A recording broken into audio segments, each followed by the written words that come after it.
Itu perbedaan fikih. Kalau orang tidak tahu hadis lengkap pasti bertengkar. Ini yang banyak muncul. Akan menyalahkan pendapat lain karena menganggap itu tidak sesuai dengan sunnah. Ini yang bahaya. Makanya memang orang yang paling banyak menyalahkan orang itu pasti ilmunya sedikit. Karena cuma itu yang dia tahu.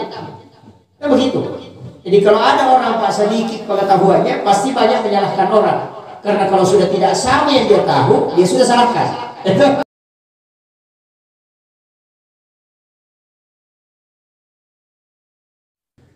Bismillahirrahmanirrahim. Assalamualaikum warahmatullahi wabarakatuh.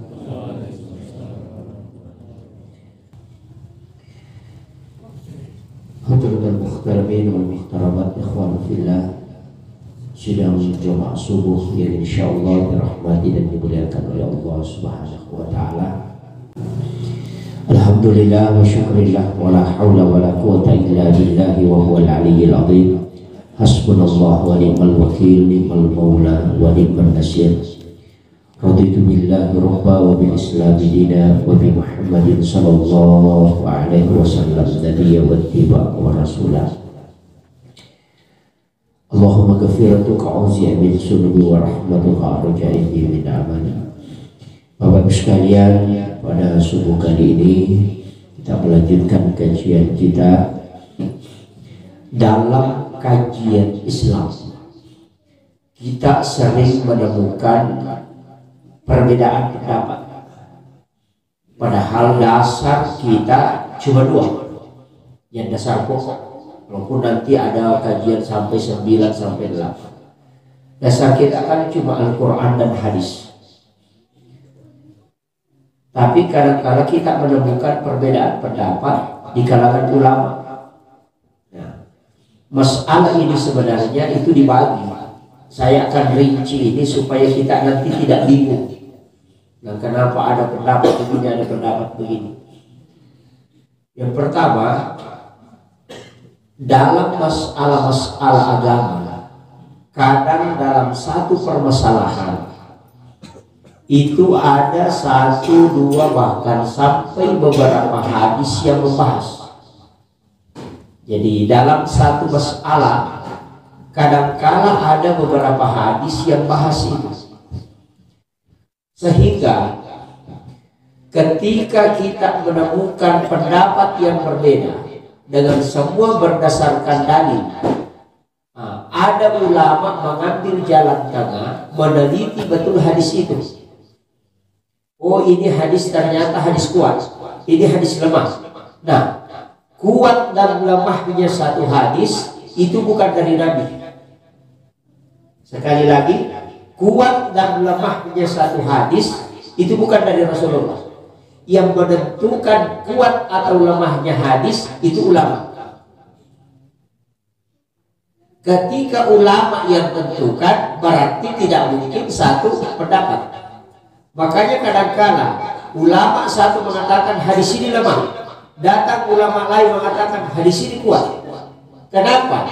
Karena penelitian hadis itu dilakukan oleh ulama, bukan Rasulullah. Hanya karena munculnya banyak hadis palsu, karena dulu ulama yang mengumpulkan hadis itu diberi hadiah ketika mampu mengumpulkan sekian ribu hadis.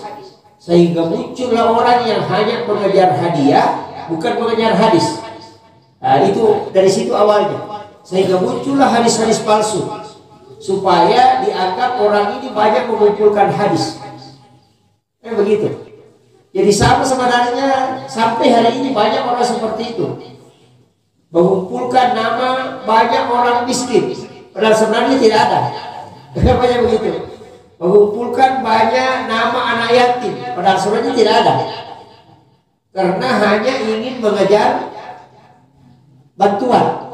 Kan biasa begitu. Bikinlah kelompok di masyarakat, ada kelompok ini paguyuban, ada kelompok ini kurang mampu. Sebenarnya orangnya tidak ada untuk mendapat bantuan dari pemerintah. Dulu ulama pemerintah kasih hadiah kepada orang yang bisa mendapatkan sekian banyak hadis. Itu ada tingkatannya.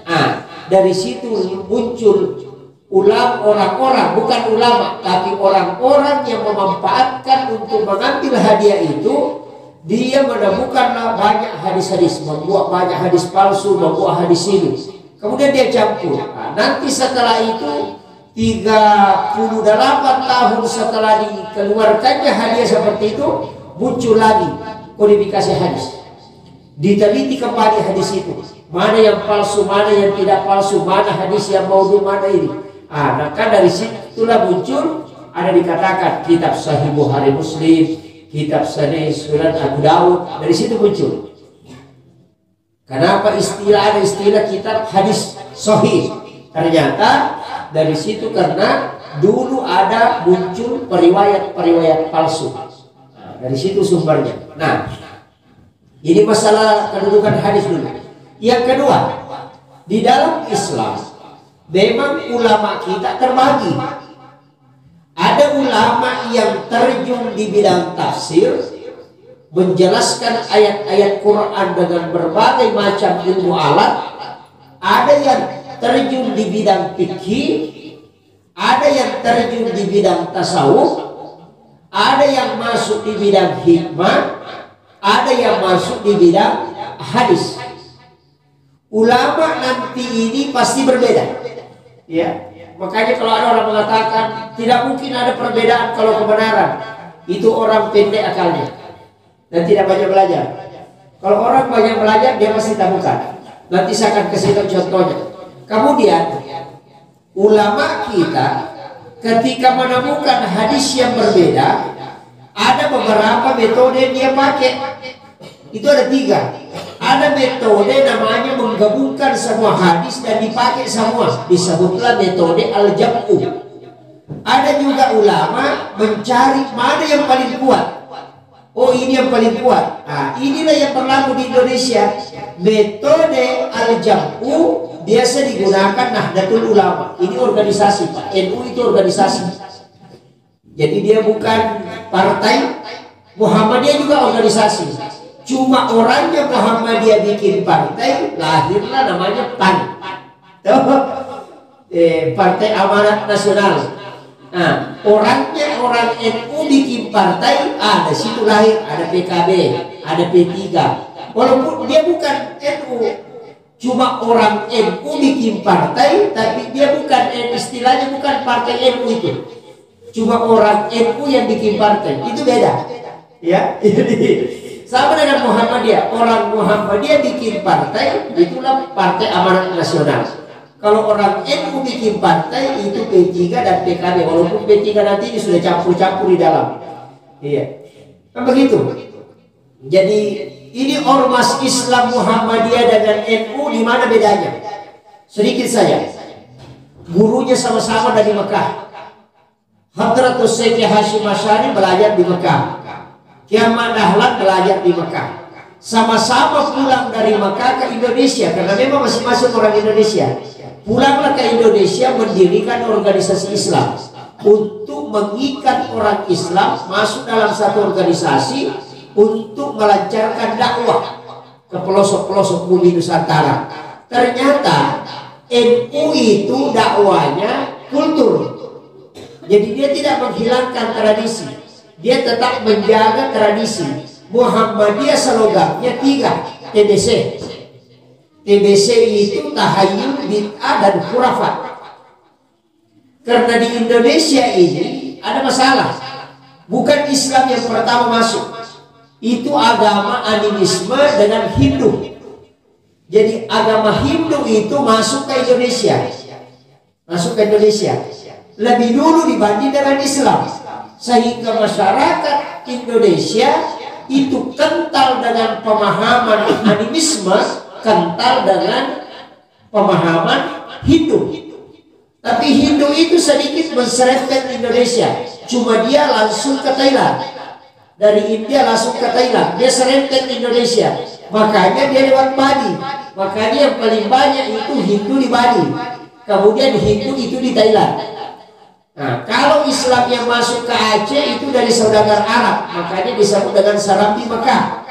Kan begitu. Makanya Indonesia ini Pak karena pulau jadi banyak sekali. Adalah muncul dari Yaman. Itulah yang masuk kemudian ke Indonesia. Ulama-ulama Yaman. Sehingga di Indonesia itu banyak habaib.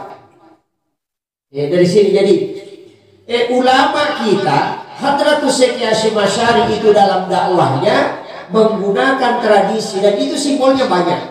Ulama yang mendakwahkan Islam itu yang menggunakan tradisi banyak sekali. Dia itu NU, murid-muridnya Hadratus Syekh Hasyim Asy'ari, termasuk Wali Songo. Nah, seperti Sunan Bonang, kemudian Sunan, itu semua yang pakai. Yang kalau kita salah, cuma saya cari di kitab, di buku-buku wali, dalam 178 wali yang ada di Indonesia, ternyata ulama kita mengumpul khusus ini yang 9. Jadi dia memisahkan ini ulama yang 9. Itulah sehingga kemarin ada pernyataan dari Salafi mengatakan bahwa Wali Songo ini tidak ada. Dia katakan kan itu ada. Dia sempat bilang itu bahwa Wali Songo ini sejarahnya tidak ada. Karena yang dia baca buku adalah 178 wali yang ada di Indonesia. Dan namanya Wali Songo tidak ada di situ. Jadi ini yang penting saya sampaikan. Jadi saya tidak mengatakan yang kemarin ceramah itu di televisi mengatakan Wali Songo ini tidak ada. Itu saya tidak salahkan sepenuhnya karena yang dia baca adalah buku kumpulan wali yang ada di Indonesia yang 170-an itu. Memang namanya Sunan Bonang itu tidak ada di situ. Tidak ada. Ternyata kenapa dia dikeluarkan dari situ? Istilahnya bukan keluar ya. Kenapa dia tidak dikapar di situ di Wali 9 ini? Wali 9 ini tidak masuk ke situ. Ternyata yang 9 ulama ini memang ditulis khusus namanya di satu buku. Kenapa dia dikumpulkan? Karena metode dakwah yang dia pakai itu sama, supaya mudah dideteksi. Sama begini. Kalau Anda cari nama-nama ulama di Indonesia, baru yang Anda tempati cari adalah bukunya Muhammadiyah, maka Anda tidak akan temukan ulama NU di situ.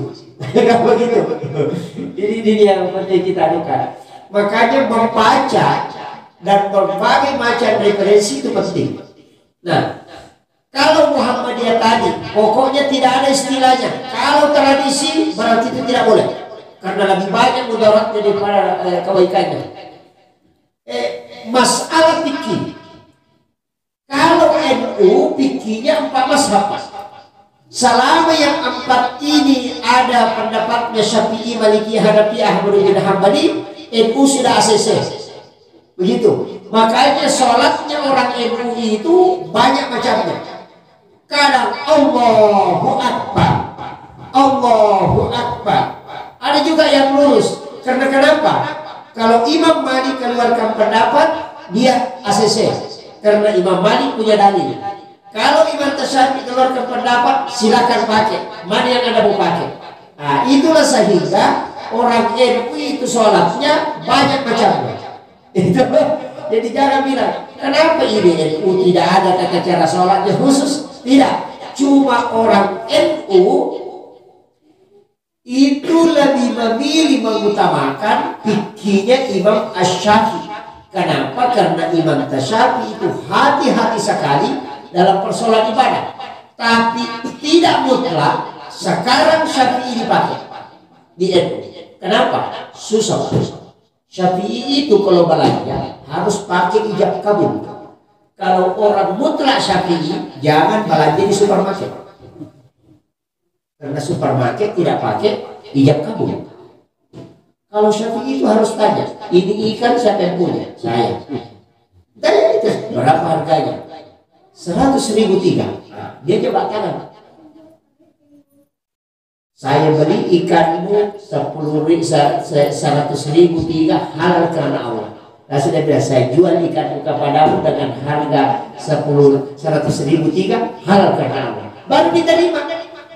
Kalau dia yang bukan dia yang punya, cuma disuruh jaga kayak anak buah, dia bilang, saya yang telah diamanahkan oleh ketua saya untuk menjual barang ini, maka saya jual barang ini 100.000 tidak karena Allah. Kalau mau lakukan itu Pak, susah sekali, dan itulah yang dipakai dalam pernikahan toh. Jadi itu dipakai dalam pernikahan. Mazhab Syafi'i kan yang dipakai. Bagaimana caranya? Saya nikahkan dan kawinkan engkau ini binti ini dengan mahar seperangkat ala sholah halal karena Allah. Langsung nyambung. Saya terima nikahnya ini binti ini dengan mahar seperangkat ala sholah dibayar tunai. Langsung begitu. Kalau dia bilang saya terima batal. Tapi kalau ulama lain kan beda. Kalau itu kan dari Syafi'i. Abu Hanifah itu gampang sekali. Kalau sudah Pak Imam bilang, saya nikahkan dan kawinkan engkau ini binti ini dengan mahar seperangkat alat sholat dibayar tunai. Dan sudah bilang, saya terima apa yang disampaikan Pak Imam. Selesai. Karena kau sudah bilang tadi, jadi saya tinggal mengatakan ya saya terima apa yang kau bilang tadi. Selesai. Jadi tidak usah berulang. Bahkan dia mengatakan kalau ada orang tidak mau sampai kawinnya, angkat saja kepalanya karena ya itu nih. Nah, sudah itu jadi gampangnya. Makanya saya bilang NU ini menggunakan 4 mazhab ini. 4 mazhab inilah yang dipakai sebagai dasar dalam amaliyah fikih, amaliyah ibadah, mulai dari sholat, puasa, zakat, haji, itu semua dipakai. Nah, makanya berbeda. Jangan bilang NU ini kayak warna-warni. Ada pendapat begini, ada pendapat ini, kayaknya tidak jelas. Bukan tidak jelas. Memang yang dia pakai 4 mazhab. Nah, makanya disebut dengan Mashairul Arba. Kalau Muhammadiyah Pak, beda sekali. Muhammadiyah itu ada namanya tarjih. Tarjih inilah mengumpul semua pendapat, tidak terikat pada 4 orang ini. Pokoknya Imam Az-Zahiri, Imam Rafi, diambil semua pendapatnya, kumpul semua, baru teliti mana yang paling kuat. Yang paling kuat itulah yang diambil satu. Sama dengan orang beli buah, semua sama dikumpul, baru diteliti. Oh ini kecil, bengkok lagi kepalanya, buang. Ini tidak bagus ini. Oh ini yang paling bagus. Dia ambillah itu. Jadi dari sekian banyak pendapat cuma satu yang diambil. Itulah yang disebut dengan hasil tarjih. Sehingga Muhammadiyah mulai dari tingkat pusat sampai ke dusun itu cara sholatnya sama. Tidak ada bedanya. Tidak sama NU karena Allahu Akbar, Allahu Akbar, banyak macamnya. Kalau Muhammadiyah tidak, angkat tangan begini, kaki di sini, kalau turun hanya di sini. Bacaannya pun tidak boleh Allahu Akbar kabira, harus baca Allahumma ba'id baini. Kalau NU 14 doa iftitahnya. Kalau Muhammadiyah cuma 1. Itu kenapa? Karena dia bilang ini saja yang dipakai. Ada bagusnya Pak. Apa bagusnya? Bagusnya umat tidak pusing. Tidak pusing. Ini simpel, ini saja dia. Simpel, satu saja. Karena ada kan orang itu tidak mau pusing. Mana yang benar ini saja. Karena sudah ditetapkan oleh seluruh ulama Muhammadiyah menarik satu kesimpulan bahwa inilah dalil yang paling kuat, itulah yang dia pakai. Tapi ada kekurangannya. Orang yang hanya membaca buku Muhammadiyah dan tidak memahami hasil tarjih akan menyalahkan pendapat lain karena menganggap itu tidak sesuai dengan sunnah. Ini yang bahaya. Jadi saya mengatakan begini, orang Muhammadiyah yang ilmunya tinggi itu tidak mudah menyalahkan orang. Tapi orang Muhammadiyah yang hanya mengambil hasil tarjih dan tidak membaca kaidahnya akan menyalahkan orang. Jadi begitu. Pasti begitu Pak. Makanya memang orang yang paling banyak menyalahkan orang itu pasti ilmunya sedikit. Karena cuma itu yang dia tahu.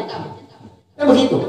Jadi kalau ada orang Pak sedikit pengetahuannya pasti banyak menyalahkan orang. Karena kalau sudah tidak sama yang dia tahu, dia sudah salahkan. Nah begitu. Makanya kalau hanya punya mobil Avanza, baru pasti dia selalu bilang enak sekali Avanza dipakai. Karena dia belum pernah naik Fortuner. Jangan salahkan dia karena memang mobilnya Avanza. Tapi orang yang pernah coba semua mobil, dia akan bilang, oh iya, kalau strada bagus dipakai naik gunung. Kalau Avanza pakai masuk ke kota, dia sudah tahu. Karena kenapa? Ilmunya sudah banyak yang dia ketahui.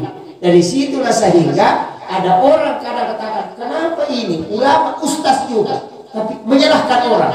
Ustaz juga ini membolehkan. Kita kadang jemaah yang pusing karena kita tidak tahu ustaz yang satu itu karena sudah banyak yang dia baca, yang satu ini cuma melihat ke buku dengan cara melari baru dia kasih pindah. Nah, ini yang bahaya. Kemudian jamaahnya ikut-ikut juga mendukung, baru teriak-teriak. Nah, kenapa begitu, Pak? Ini penting. Jadi kalau kita sudah paham, oh kenapa ada ulama bilang begini boleh, datang lagi satu tidak boleh. Berarti cari apa alasannya. Makanya itu penting. Imam Syafi'i dengan Abu Hanifah itu berbeda pendapat apa tentang masalah kunut. Abu Hanifah dengan Imam Malik beda juga, sama-sama kunut ini. Imam Abu Hanifah tidak kunut subuh. Tidak kunut subuh. Imam Abu Hanifah mengatakan jangan kunut. Dulu pernah Nabi kunut itu peristiwa sumur Barut ketika dia mengutus 40-70 penghafal Quran untuk mengajar di suatu daerah. Sama dengan kita misalnya mengutuslah penghafal Al-Quran dibawalah misalnya ke Walisi untuk mengajar anak-anak di Walisi. Tapi ternyata baru sementara perjalanan dihadang kemudian dibunuh semua. Disitulah Nabi marah. Ini 70 penghafal Al-Quran pilihan saya bawa ke sana untuk mengajar, dihadap oleh orang Yahudi kemudian dibunuh. Nabi marah. Disitulah Nabi kunut. Makanya kunut namanya ada kunut nazilah. Itu kunut laknat, tolak bala. Ada apa namanya? Beda. Kunut nazilah kalau ada musibah mau datang. Misalnya ada informasi, ada orang-orang yang mau demo mau melakukan kerusuhan, kunut. Jangan sholat subuh, kunut duhur, kunut asar, kunut maghrib, kunut jumat. Silakan kunut. Itu kunut nazilah, namanya kunut tolak bala. Jadi misalnya tanam-tanaman kemudian datang wabah. Kalau di kampung tikus menyerang tanaman padi, silakan kunut. Namanya kunut nazilah. Itu kunut hari Jumat. Kunut untuk tolak bala. Tapi kunut itu jangan diusapkan ke muka. Karena ada kunut begini baru dia usapkan ini. Jangan diusapkan ke muka. Kunut tolak bala itu jangan diusapkan ke muka. Sama dengan berdoa, Pak. Ada namanya doa tolak bala. Pernah kita lihat orang berdoa begini? Ada kan orang bilang, apa ini kayak bikin sihir saja. Kenapa orang berdoa menghadapkan depan tangannya? Itu pendapat Imam Syafi'i. Dia mengatakan begini, kalau musibah jangan bawa ke badanku, tolak begini. Kalau kau begini berarti baru usap ke mukamu, berarti balak kau bawa ke dirimu. Itu kan pendapatnya Imam Syafi'i. Jadi mengatakan kalau tolak balak kasih menghadap ke depan. Makanya itu ada doa imam, itu doa tolak bala. Dia tolak bala dulu begini, baru dia begini. Yang doa berkah itu yang diusapkan ke muka, karena itu berkah.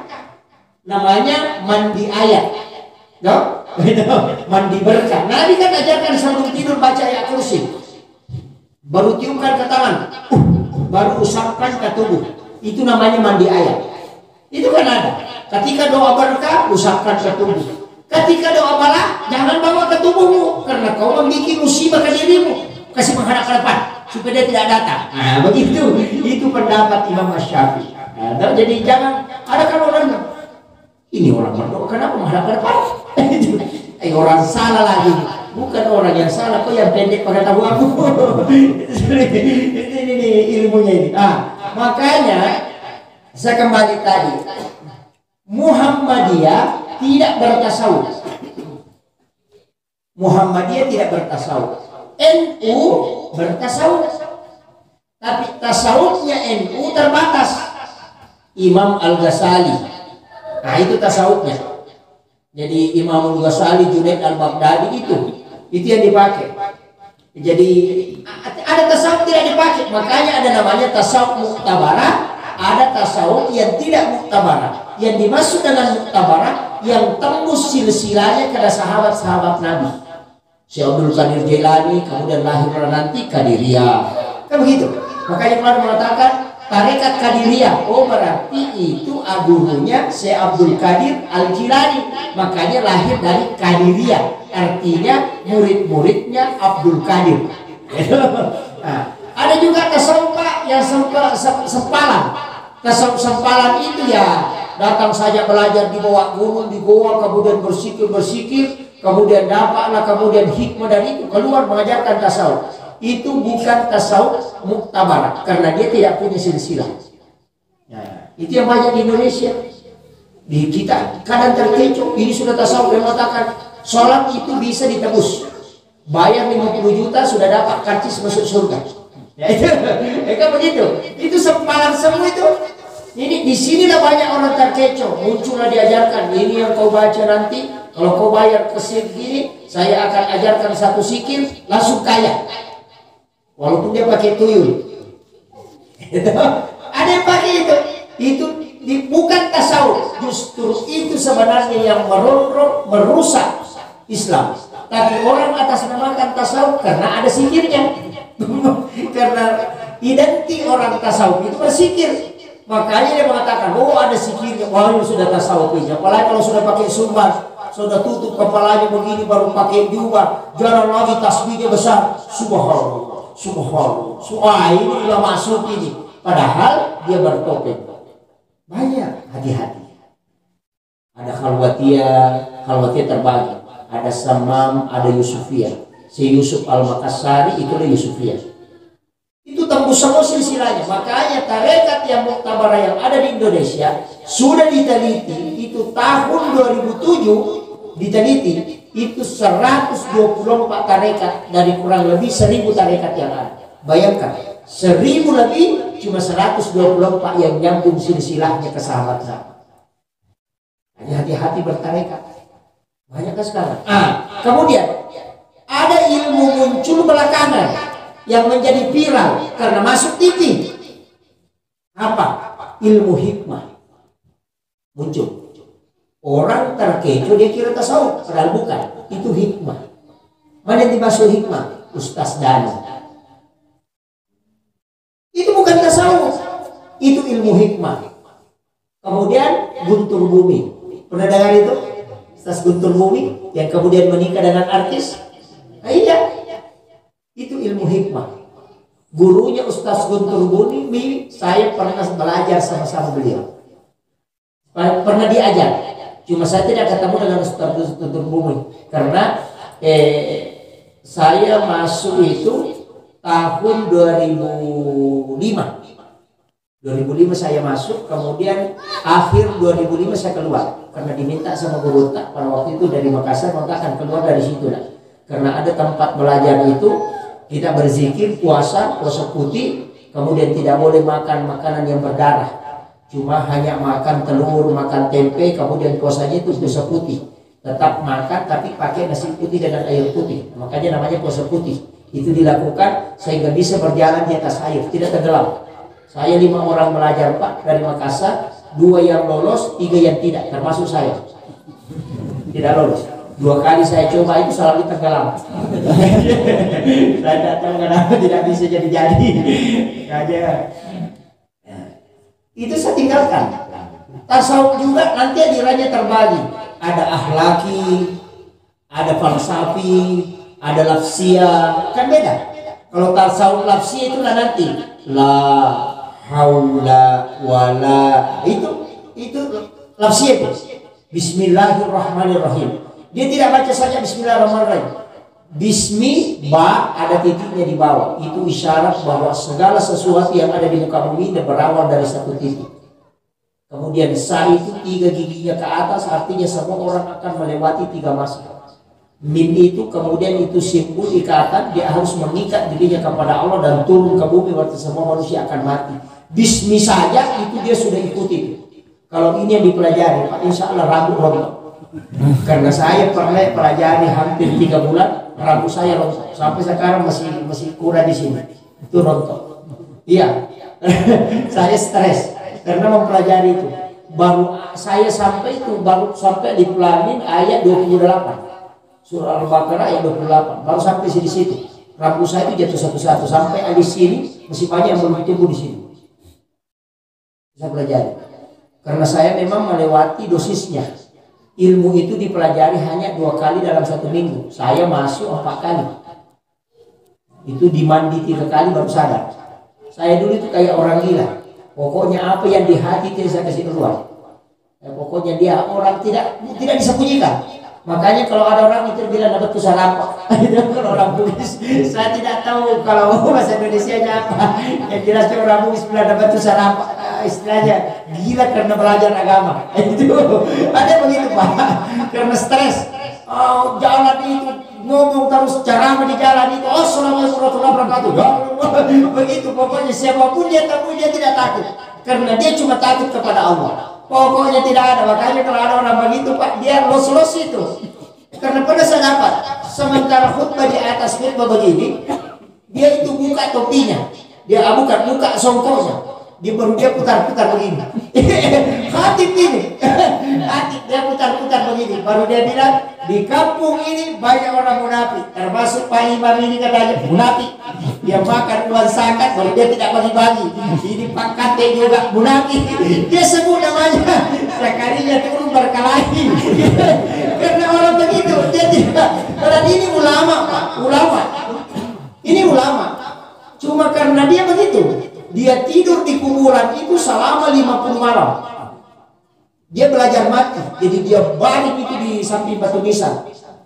Di situ karena dia stres apa? Karena dia tidak belajar sama guru, dia belajar sesuai dengan yang dia baca di kitab. Makanya sama dengan kita Pak, kalau baca buku petunjuk, maka kita harus belajar sama dokter. Nanti tidak belajar sama dokter, dikasih obat tidak ada resep, dia makan 1 kali, gila itu.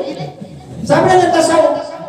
Kalau dia tidak disuruh zikir dulu sekian kali kau baca, amalkan sampai sekian lama, baru bisa. Makanya tasawuf itu tidak ada kurikulum bilang 1 tahun sudah hatam. Makanya ketika saya tanya, Pak Kiai, kalau saya mau belajar tasawuf berapa lama? Dia bilang siapkan waktunya 40 tahun untuk belajar tasawuf. Saya bilang kalau 40 tahun sampai mati itu saya belum bagi saya mau pulang. Makanya saya diajarkan cuma adab-adab tasawuf, saya tidak masuk ke tasawufnya.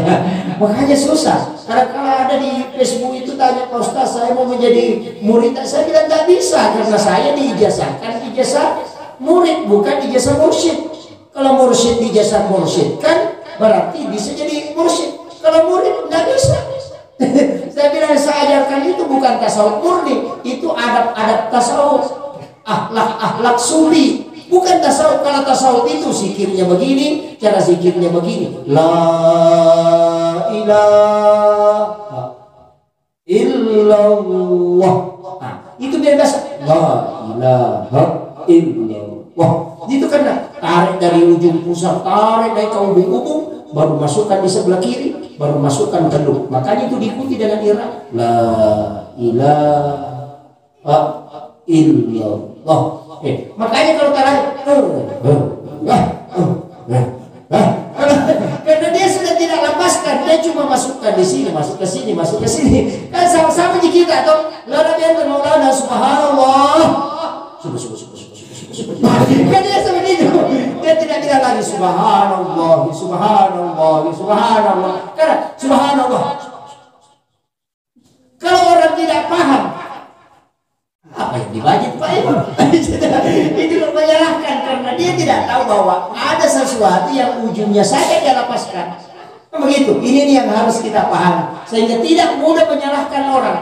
Makanya saya itu kalau ada sesuatu yang disampaikan di TV biasa kemudian orang ramai perbincangkan. Saya dulu teliti siapa yang bilang, saya telusuri dulu siapa orang ini, siapa guru-gurunya, ilmu apa yang dia pelajari, background pendidikannya apa, kemudian dia hidup di lingkungan mana. Itu yang harus kita tahu, karena itu berpengaruh semua Pak. Orang Muhammadiyah masuk ke NU itu pasti stres, orang NU masuk ke Muhammadiyah stres juga, pasti itu, karena tidak sama dia pelajari. Kalau Ashabiyah DDI masuk ke NU cocok karena hampir sama. Munculkan baru-baru ini ada lagi organisasi yang disebut dengan Wahdah Islamiyah. Wahdah Islamiyah ini kan sebenarnya Salafi. Cuma dia itu tidak mau mengatasnamakan diri Salafi. Dia mengatakan dirinya Salafus Saleh. Ulama salaf. Salafi itu kan ulama 3 abad pertama. Padahal ulama yang dia ikuti kan Syekh Utsaimin, Syekh Ibnu Qayyim al-Jauziyah. Padahal itu kan ulama belakangan. Dia slogannya itu kembali kepada Al-Quran dan hadis. Dia mengatakan tidak boleh ikut ke ulama jangan pakai mazhab. Dia hilangkan mazhab, kembali saja ke Nabi. Baru dia bilang hadis ini dhaif. Kalau kau tidak ikut ulama, baru kau bilang hadis ini dhaif, itu ikut ulama juga. Karena yang tentukan lemah dhaifnya hadis ulama. Makanya saya biasa gele-gele kepala itu. Dia larang kita pakai fikih Syafi'i, tapi dia pakai pendapatnya Syekh Utsaimin. Saya bilang Syekh Utsaimin itu bukan nabi, orang juga. Ulama juga. Makanya kadang orang banyak terkecoh dengan ini. Ini yang penting kita sampaikan supaya paham betul arahnya ke sini. Kan banyak menyalahkan. Saya kasih contoh misalnya begini. Ada sahabat Nabi bertanya, anak muda 3 orang. Awalnya itu ada orang tua dari gunung, turun dari gunung. Arab Badui namanya. Arab Badui itu Pak, kakinya pendek, pahanya pendek, lututnya pendek, tapi dia tinggi. Kalau dalam kesehatan namanya stunting, jo. Pertumbuhannya tidak normal, dia tidak seimbang.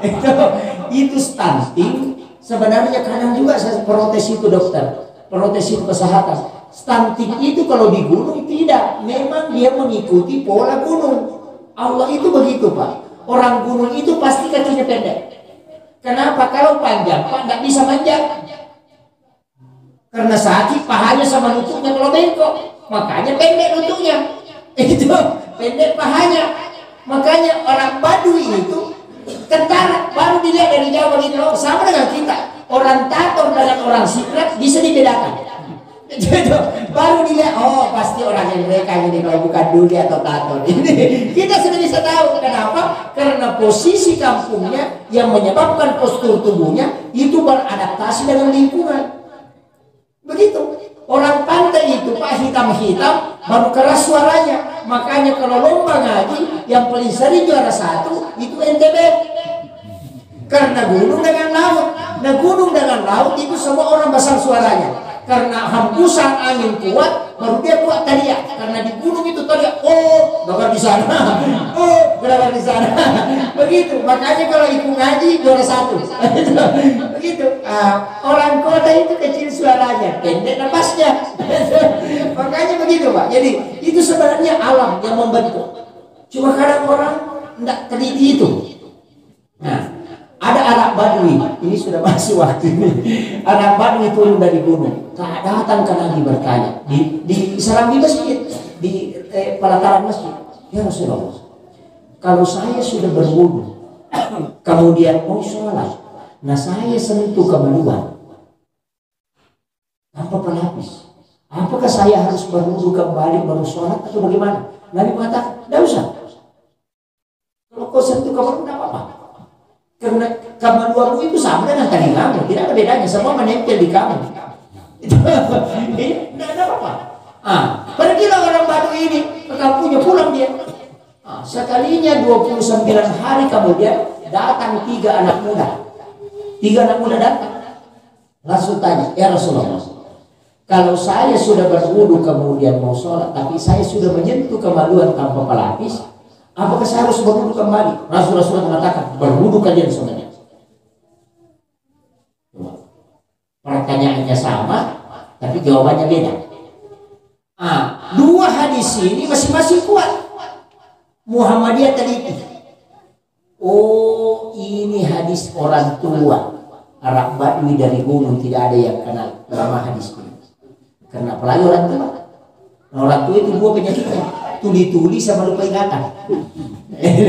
Diambil anak bisa pakai pendapat ini lama. Ini 3 anak muda, wah ini kuat. Karena ada saksinya. Ini tadi tidak ada saksinya.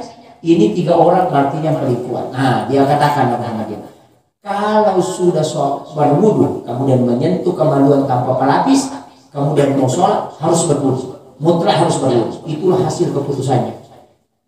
Kalau Imam Syafi'i teliti lain, NU itu teliti lain. Tunggu dulu, hadis ini dua-duanya benar. Coba teliti. Orang tua dari gunung bertanya, yang kedua anak muda, pertanyaannya sama tapi jawabannya berbeda. Oh ternyata begini. Kalau orang tua yang pegang kemaluannya tidak batal wudunya, karena bisa jadi cuma gatal dia garu itu makanya dia pegang. Kalau anak muda yang pegang batal karena ada syahwat. Jadi yang membatalkan bukan karena memegangnya, tapi karena syahwatnya. dan dipakai semua ulama. Maliki pakai. Nah, makanya kalau jabat tangan dan tidak ada kontak tidak apa-apa. Kalau ada kontak batal. Imam Syafi'i mengatakan tidak. Kalau bukan muhrim batal. Nah, itulah muncul pendapat. Makanya berbagai macam pendapat. Makanya kalau orang tua pak pegang kemaluannya tanpa pelapis, dia kata itu tidak batal. Karena hanya gatal gitu udah garuk. Itu kalau orang tua. Kalau anak muda batal karena sudah ada syahwat. Jadi yang batalkan bukan karena menyentuhnya tapi syahwat. Itu perbedaan fikih. Kalau orang tidak tahu hadis keempat pasti berkata. Ini yang banyak muncul. Nah, ini yang harus kita anukan. Pahami betul. Kemudian yang terakhir nanti kita anukan. Saya kasih contoh lagi sama. Zakat. Kalau kita mau pakai sama di Wijaya ini, kita berzakat ke Basnas. Kalau Imam Syafi'i berzakat ke Basnas, tidak boleh kalau tidak ada ijab kabul. Basnas Jaya Wijaya membuka penerimaan zakat melalui rekening BRI, melalui rekening BRI. Kalau zakatnya ditransfer di BRI apa ijab kabulnya? Palingan bilang transaksi berhasil. Coba. Mazhab Syafi'i tidak mensahkan itu. Jadi orang yang berzakat di BRI itu tidak sah zakatnya, harus dia ulang kalau mazhabnya Syafi'i. Karena tidak ada ijab kabulnya. Zakat harus ada ijab kabulnya. Makanya Pak Imam kemarin saya kata baik karena ada yang membayar zakatnya di sini langsung jabat tangan. Baru dia baca itu kayak orang mau akan nikahkan. Makanya saksi kemarin sudah sah. Kenapa? Karena dia pakai Syafi'i mutlak. Dia pakai Syafi'i mutlak. Walaupun zakat yang dia terima, Syafi'i tidak sahkan. Kenapa? Berzakat fitrah dengan uang itu tidak sah kalau Syafi'i. Dia pakai ijab kabulnya Imam Syafi'i, tapi pakai Abu Hanifah zakatnya. Makanya saya bilang Pak Imam ini nanti dapat pukulan ini. Kalau tidak mau pakai Syafi'i mutlak. Makanya bercampurlah. Di Jaya Wijaya kita mencari nafkah. Kadang masyarakat kita mengeluarkan zakat di kampung. Apakah boleh? Imam Syafi'i tidak membolehkan. Menyeberang dari kampung itu tidak sah. Tidak boleh, harus di sini. Menjadi masalah, jadi masalah. Orang yang bekerja di laut, Pak, kalau dia mau keluarkan zakatnya di laut tidak ada yang terima. Orang yang pekerjaannya sopir mobil dari Jayapura naik ke sini, di sini dapat penghasilan, turun lagi ke Jayapura, di mana dia mau keluarkan zakat? Keluarkan di sini atau di Jayapura? Orang yang zakatnya lintas provinsi di mana? Atau pilot pesawat terbang ke Singapura, kamu keluarkan di jalan atau di mana? Inilah sehingga pendapat Syafi'i karena dia dulu untuk melihat perkembangan zaman. Zakat sekarang Pak orang transfer sampai ke Palestina. Dia mau tulis set Palestina, baru ada benderanya di seruan bendera. Dikirim zakat ke sana. Itu bukan daerah kita Pak. Palestina itu luar negara. Jangankan pindah kabupaten, itu pindah negara, pindah berdua lagi. Dan itu disahkan sekarang. Jadi kalau ada pendapat mengatakan zakat tidak boleh keluar daerah, berarti dia pakai pendapatnya Syafi'i mutlak. Tapi kalau dia mengatakan boleh dibawa ke kampung kalau ada yang lebih butuh di situ, berarti itu sudah pakai kompilasi hukum fikih kontemporer. Nanti saya akan bahas ini. Nanti pusing kalau tidak dirinci betul ini. Saya kira ini yang penting saya sampaikan. Ada yang mau bertanya? Tidak ada, Bi? Oh iya, tidak ada, Bi. Jadi saya kira mari kita bersama-sama berdoa. Allahumma shalli ala sayyidina Muhammadin wa ala ali sayyidina Muhammad. Allahumma anta rabbi la ilaha illa anta rabbul arsyil azim. Rabbu khaliqa kulla syai', Rabbus samad lam yalid wa lam yulad wa lam yakul lahu kufuwan ahad. Allahu alladzi la yadurru ma'a ismihi syai'un fil ardi wa la fis samai wa huwas samiul alim. Allahu alladzi la yadurru ma'a ismihi syai'un fil ardi wa la fis samai wa huwas samiul alim. Allahu alladzi la yadurru ma'a ismihi syai'un fil ardi wa la fis samai wa huwas samiul alim.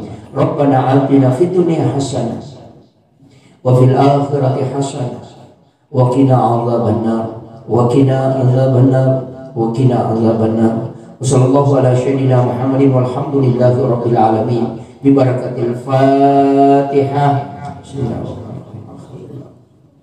Iya, amin amin ya rabbal alamin. Akhirul kalam, wallahul muwaffiq ila aqwamit thoriq. Nasrun minallahi wa fathun qarib wa basyiril mu'minin. Assalamualaikum warahmatullahi wabarakatuh.